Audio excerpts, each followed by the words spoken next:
All right, ladies and gentlemen, we got new patch notes here. All right, some brand new patch notes to the PTR, and we got a real doozy, some big patch notes coming to 10.1. So we're gonna quickly go over these while I sit here in this queue with this flower. So a bunch of class changes and then also some PvP changes that we're gonna go over really, really fast. So these are the updated patch notes. Leech rating now gives 25% leech stat. Okay. I don't think that really matters in PvP that much. Feral, increase the damage of Ferocious Bite cast by Convoke the Spirits, as if it was 5 combo points instead of 4. I don't know what this is. What is this?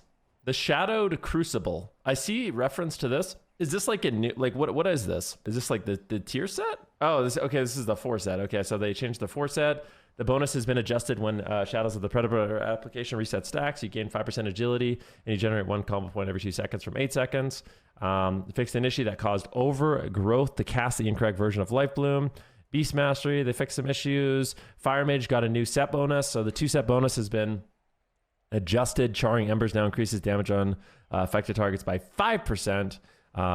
So just 5% more damage. 2 set has been adjusted. Flurry and Ice Lance damage increased by 15%. Flurry and Ice Lance damage increased by 15%. Flurry causes an explosion on impact, okay? Phalanx Stomp, cooldown reduced by 10 seconds for Mistweaver Monk. So just for reference, yeah, this used to be Frostbolt and Flurry, and they changed it to Ice Lance and Flurry. And I think the reason why they did that is because in PvE, you just weren't even casting Ice Lance anymore.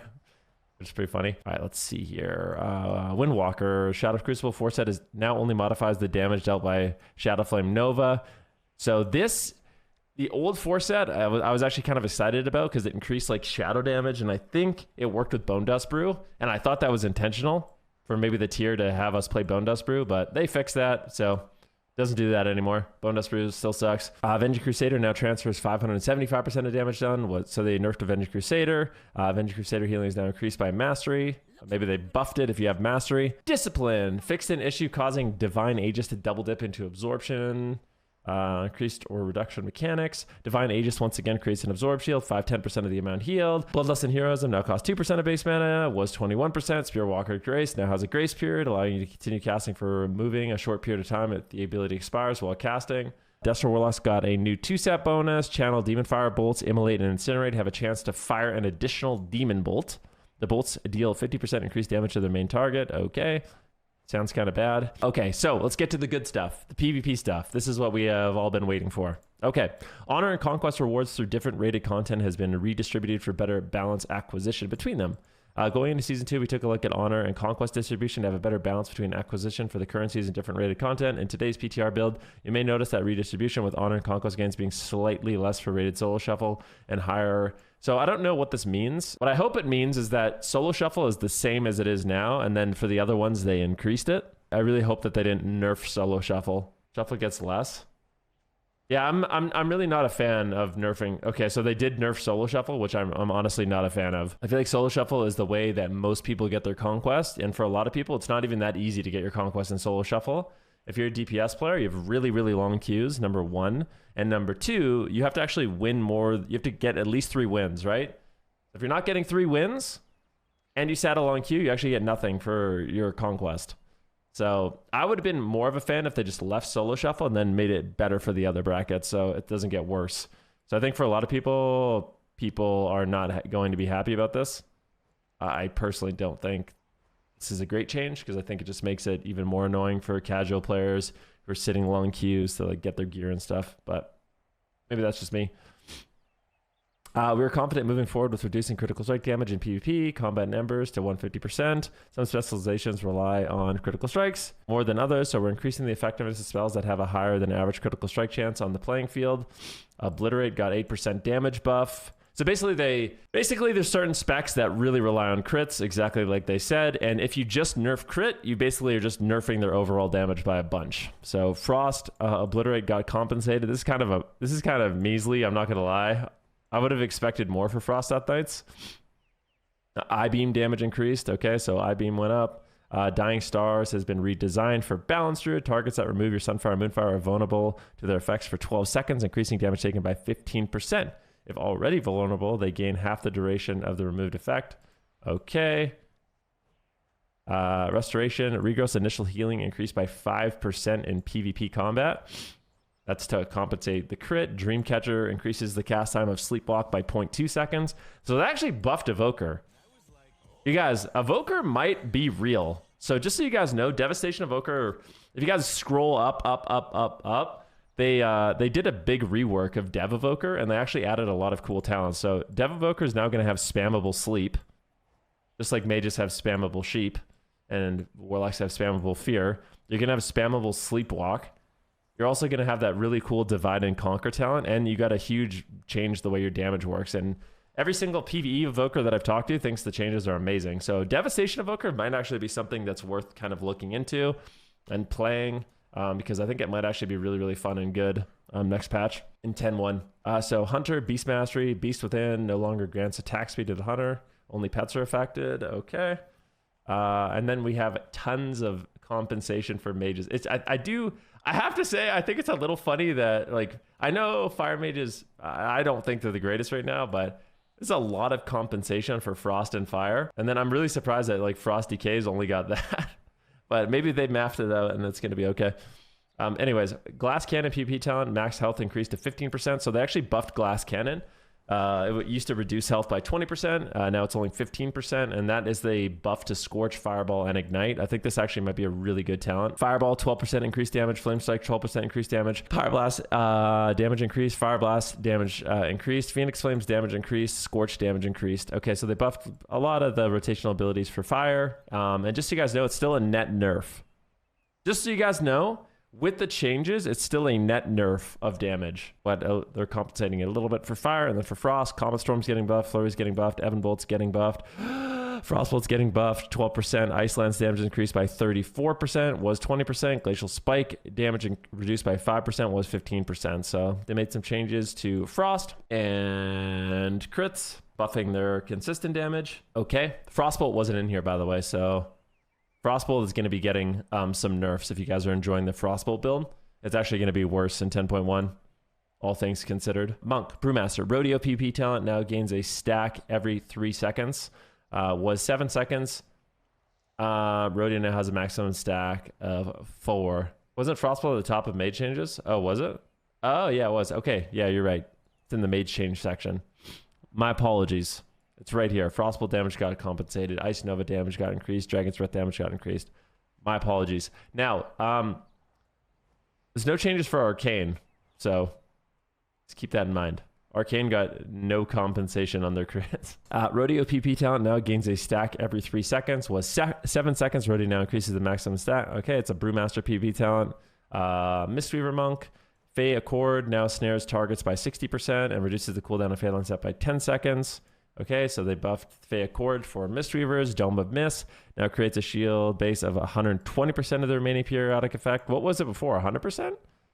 I'm really surprised they buffed Dome of Mist. I'm a bit surprised about that. New PvP talent, Zen Spheres. This is one of the coolest PvP talents. Place a Sphere of Hope or Despair on a friendly or enemy target. Only one sphere of each can be active at a time. Okay. A Sphere of Hope, friendly target receives 15% additional healing. Enemy target deals 10% less damage to the monk and suffers 10% additional damage. This is so good. This is like kind of what I wanted. Like, I feel like a big complaint for me on Mistweaver Monk because you don't really contribute that much offensively, but actually having like the Zenyatta orbs that you can put on enemies when you burst them and stuff. It's actually, I think, going to be overpowered. I feel like 10% is probably too high. Like, I feel like it should be different. Maybe like 5% damage and 5% crit or something like that, or you know what I mean? Like, I feel like that would be better, or something like that. I don't really know. Windwalker Monk got a new PvP talent, so listen to this. New PvP talent, Storm Spirit Strikes, damaging more than one target with your Fist of Fury. Summons a Storm Spirit to focus your secondary target for 30 seconds, which will mimic any of your attacks that do not also strike the target for 30% of normal damage. This is really good. This is really fucking good. So I want you guys to imagine as a monk, I feel like this is going to be overpowered. I'm going to be honest with you, because it doesn't necessarily say if it only summons 1 or 2. Like, if you Fist of Fury, like, let's say I'm Fist of Furying I don't know, let's say like there's an RPS and they're grouped up. There's an RPS and they're grouped up, and I triple leg sweep them and I Fist of Fury everybody. I think what this says is that it's going to summon an image on, like, let's say the Shadow Priest is my main target and I fist everybody. I think what this means is it's going to summon an image on the rogue and summon an image on the shaman. Okay. And my attacks are going to be duplicated at 30%. Now, the old Storm, Earth, and Fire used to put debuffs on the target. So I wonder if they will be able to snare. I wonder if he will be able to put Rising Sun Kick up on everybody. For example, like, imagine that when I Fist of Fury everyone, it summons images, and then when I hit Rising Sun Kick, it puts AoE MS on everybody. This is something I'll test, and we'll get back to you, but I think this is going to be absurdly good. Rising Sun Kick damage that got increased. Tiger Eye Brew got removed. Totally fine. Bedazzle has been renamed to Searing Glare. Searing Glare, cast time reduced to 1.25 seconds. Cooldown reduced to 6. This got a huge buff, and duration increased to 4 seconds. This is once again that Joanna, like, blinding shield. Basically, Paladins have a cone in front of them, and they make it so people's spells and attacks miss for 4 seconds. It's really fucking good. It's really good. I think this is one of those talents that's going to have like a really high skill cap. And you're going to see some really cool stuff done with it. Retribution, Hammer of Wrath increased by 16%. Outlaw, Ambush 5% damage. Sinister Strike 5% damage. Killing Spree 5% damage.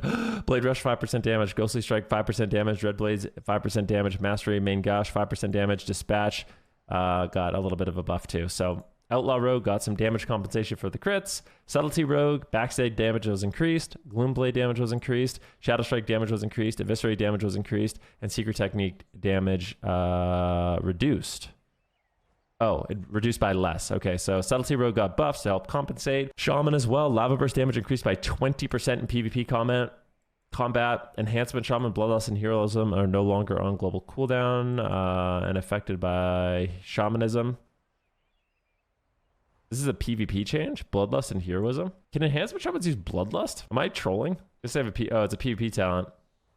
It's no longer on global cooldown. Just gonna macro it in, dude. All right. Healing Surge increased by 6%.